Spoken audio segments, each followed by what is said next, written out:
ভিডিওতে ক্লিক করার জন্য আপনাদের সকলকে জানাই অসংখ্য ধন্যবাদ। এই মুহূর্তে ভোটার কার্ড নিয়ে রয়েছে একটি বিগ ব্রেকিং আপডেট আপনাদের সকলের জন্য। বর্তমানে আপনারা প্রত্যেকেই জানেন যে এসআরের হিয়ারিং নোটিশ কিন্তু প্রত্যেকেই পাঠানো হচ্ছে, তবে সেটি একসাথে সকলকে পাঠানো হচ্ছে না, একে একে কিন্তু এই এসআরের হিয়ারিং নোটিশ কিন্তু পাঠানো হচ্ছে। তো এই মুহূর্তে ভোটার সার্ভিস পোর্টালের অফিসিয়াল ওয়েবসাইটে একটি সম্পূর্ণ নতুন অপশন যুক্ত করে দেওয়া হয়েছে। এই অপশনটি থেকে আপনারা খুব সহজেই জেনে নিতে পারবেন যে আপনার নামে কোনো রকম হিয়ারিং নোটিশ এসেছে কিনা বা কোনো রকম হিয়ারিং নোটিশ আপনার নামে আসবে কিনা। যদি দেখেন যে আপনার নামে হিয়ারিং নোটিশ এসেছে, সেক্ষেত্রে আপনি ঘরে বসেই চাইলে এখন অনলাইনে এই হিয়ারিং নোটিশের যে অনলাইন ফর্ম ফিল আপ সেটি কিন্তু করতে পারবেন। তো আজকের ভিডিওতে আমি দেখাবো কিভাবে আপনি চেক করবেন আপনার ভোটার কার্ডটি দিয়ে যে আপনার নামে কোনো হিয়ারিং নোটিশ এসেছে কিনা, এবং যদি আপনার নামে কোনো রকম হিয়ারিং নোটিশ এসে থাকে সেক্ষেত্রে কিভাবে আপনি এই হিয়ারিং নোটিশের যে অনলাইন ফর্ম ফিল আপ সেটি আপনি কিভাবে করবেন, এই ভিডিওটিতে আমি স্টেপ বাই স্টেপ আপনাদেরকে দেখিয়ে দেবো, শিখিয়ে দেবো। তো যারা এই মুহূর্তে ভিডিওটি দেখছেন প্রত্যেকে ভিডিওটি লাইক করবেন, ভিডিওটি প্রচুর পরিমাণে শেয়ার করে অন্যদেরকেও এই ভিডিওটি দেখার এবং ইনফরমেশনটি দিয়ে দেওয়ার চেষ্টা করবেন।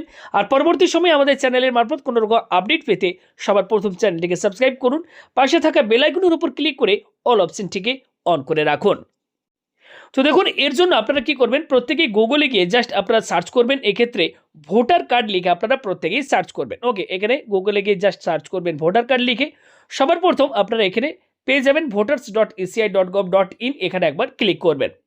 ক্লিক করার সাথে সাথে এক্ষেত্রে ভোটার সার্ভিস পোর্টালের অফিসিয়াল ওয়েবসাইট আপনার ওপেন হয়ে যাবে, এবং এই অফিসিয়াল ওয়েবসাইটে আসলে এখানে আপনারা দেখবেন একটা নতুন অপশন বর্তমানে অফিসিয়াল ওয়েবসাইটে যুক্ত করে দেওয়া হয়েছে। দেখুন, search your name in last SIR, ঠিক তার নিচে দেখুন এখানে নতুন অপশনটি যুক্ত করে দেওয়া হয়েছে submit document against notice issued. যদি আপনার নামে কোনো রকম ডকুমেন্ট নোটিস ইস্যু হয়ে থাকে সেক্ষেত্রে আপনি এখন অনলাইনে কিন্তু ডকুমেন্ট সাবমিট কিন্তু করতে পারবেন। ওকে, তো আমি আপনাদেরকে দেখাচ্ছি কিভাবে চেক করবেন আপনার ভোটার কার্ড দিয়ে যে আপনার নামে কোনো রকম এক্ষেত্রে নোটিশ ইস্যু হয়েছে কিনা।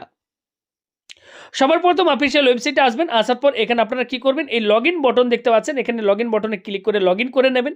যাদের নাম্বার রেজিস্ট্রেশন করা নেই তারা সাইন আপ বটনটির ওপর ক্লিক করে এখানে আপনার মোবাইল নাম্বারটি আপনারা রেজিস্ট্রেশন করে নেবেন। ওকে, কন্টিনিউ বটনে মোবাইল নাম্বার, ওকে, ক্যাপচা কোড বসিয়ে এখানে আপনার ডিটেলসগুলো ফিল আপ করে আপনারা মোবাইল নাম্বারটি রেজিস্ট্রেশন করে নেবেন।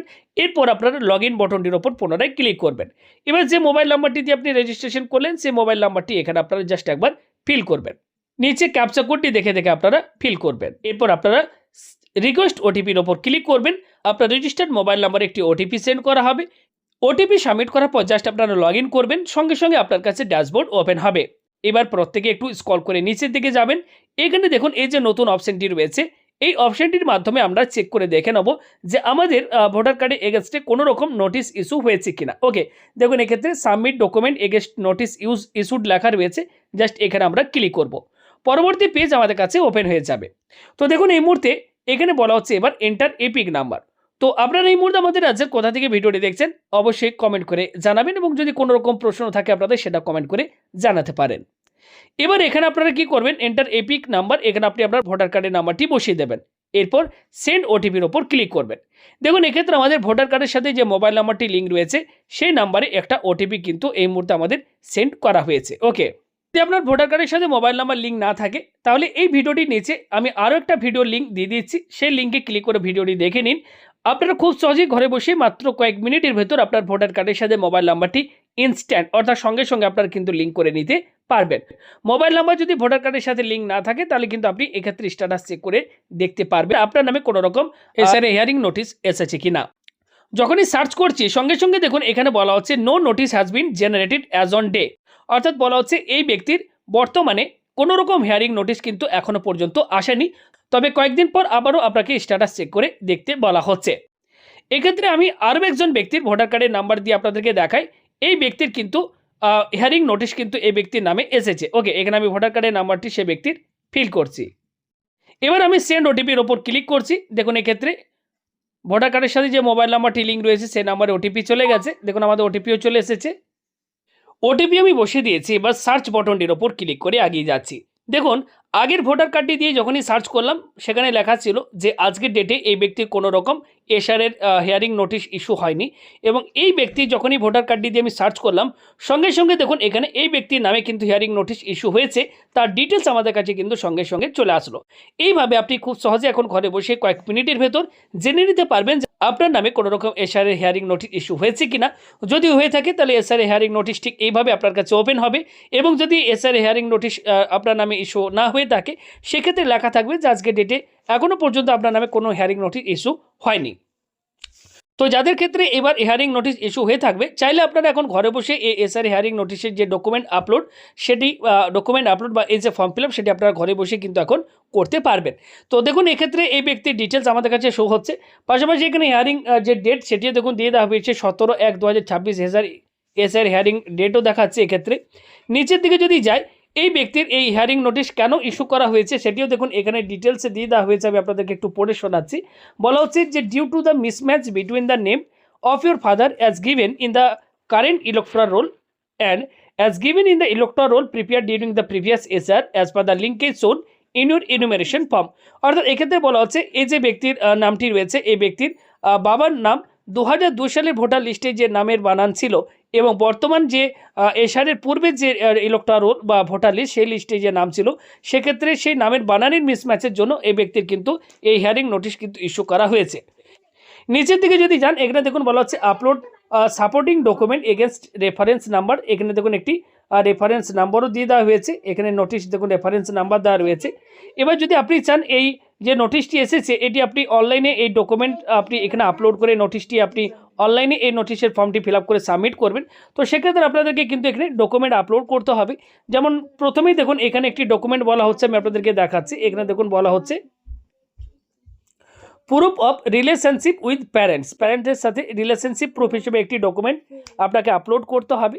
তো সেটি আপনি কমিশনে যে 13টি ডকুমেন্টের লিস্ট তারা দিয়েছেন সেখান থেকে আপনাদেরকে যে কোনো একটি ডকুমেন্ট আপনাদেরকে রিলেশনশিপ প্রুফ হিসেবে আপনাদেরকে আপলোড করতে হবে। তো যেমন এক্ষেত্রে আপনি চাইলে আপনি প্যারেন্টসের রিলেশনশিপ প্রুফ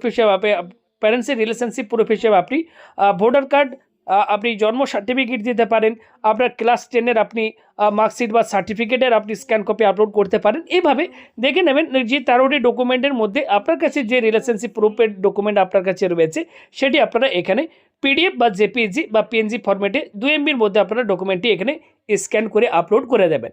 ডকুমেন্টে যদি ফ্রন্ট পেজ থাকে তাহলে ফ্রন্ট পেজটি এখানে আপনারা ফটো তুলে বা স্ক্যান করে আপলোড করবেন। যদি ব্যাক সাইড থাকে তাহলে আপনারা এখানে আপনারা ফটো তুলে বা স্ক্যান করে আপলোড করে দেবেন। ওকে, এবার এখানে দেখুন এই প্রথম ডকুমেন্টটির ক্ষেত্রে এখানে দেখুন স্টার মার্ক দেওয়া রয়েছে, অর্থাৎ এই ডকুমেন্টটি আপনাদের প্রত্যেককেই কিন্তু স্ক্যান করে আপলোড করতে হবে। এবং নিচে দেখুন এখানে আরও একটি ডকুমেন্টের কথা বলা হচ্ছে proof of relationship with grandparents. Okay, অর্থাৎ এক্ষেত্রে যারা বাবা বা মায়ের ডিটেলস দিয়ে এসআরএ ফর্মটি ফিল আপ করেছিলেন তো সেক্ষেত্রে তারা ওপরের এই যে অপশানটি রয়েছে স্টার মার্ক দেওয়া রয়েছে এক্ষেত্রে আপনারা রিলেশনশিপ প্রুফ হিসেবে ডকুমেন্ট আপলোড করে দেবেন। যারা গ্র্যান্ড প্যারেন্টসের আপনার ডিটেলস এসআরএ ফর্মটি ফিল আপ করেছিলেন তারা গ্র্যান্ড প্যারেন্টসের প্রুফ হিসেবে এখানে আপনাদেরকে ডকুমেন্ট আপলোড করতে হবে। তো এখানে আপনারা এই ডকুমেন্টগুলো আপলোড করে দেবেন। নিচের দিকে যাবেন, এখানে বলা হচ্ছে আপলোড এক্সটেট অফ লাস্ট এসআর। আপনার যে লাস্ট এসআর যে ডিটেলস রয়েছে 2002 সালের আপনার বাবা বা আপনার মা বা দাদু ঠাকুমার যে এসআরের লিস্টে আপনার নাম রয়েছে সেক্ষেত্রে দেখুন স্টেট, লাস্ট এসআরের অ্যাসেম্বলি কনস্টিটিউয়েন্সির নাম, পার্ট নেম, ওকে, পার্ট সিরিয়াল নাম্বার, এগুলো কিন্তু এখানে আপনার কাছে শো হবে।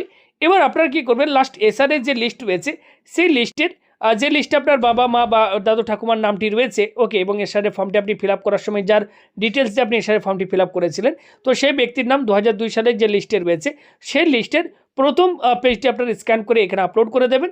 এবং আপনার যে লিস্টে আপনার বাবা মা দাদু ঠাকুমার নাম রয়েছে সেই পেজটি স্ক্যান করে আপনারা এখানে আপলোড করে দেবেন। তো এইভাবে ডকুমেন্টগুলো আপলোড হয়ে যাওয়ার পর নিচের দিকে আপনারা যাবেন, এই চেকবক্সে একটা টিক মার্ক আপনারা দিয়ে দেবেন। এরপর নিচে এখানে ই সাইন এবং সাবমিট বাটনটির ওপর আপনারা ক্লিক করে এগিয়ে যাবেন। সঙ্গে সঙ্গে আপনাদেরকে পরবর্তী আরও একটি পেজে রিডাইরেক্ট করা হবে।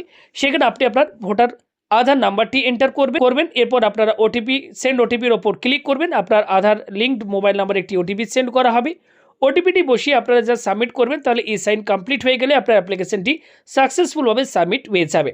এইভাবে যাদের নামে এই এসআরের যে হিয়ারিং নোটিশ যাদের নামে আসছে তারা খুব সহজে এইভাবে ঘরে বসে এখন অনলাইনে চেক করে দেখে নিতে পারবেন যে আপনার নামে কোনো রকম হিয়ারিং নোটিশ এসেছে কিনা।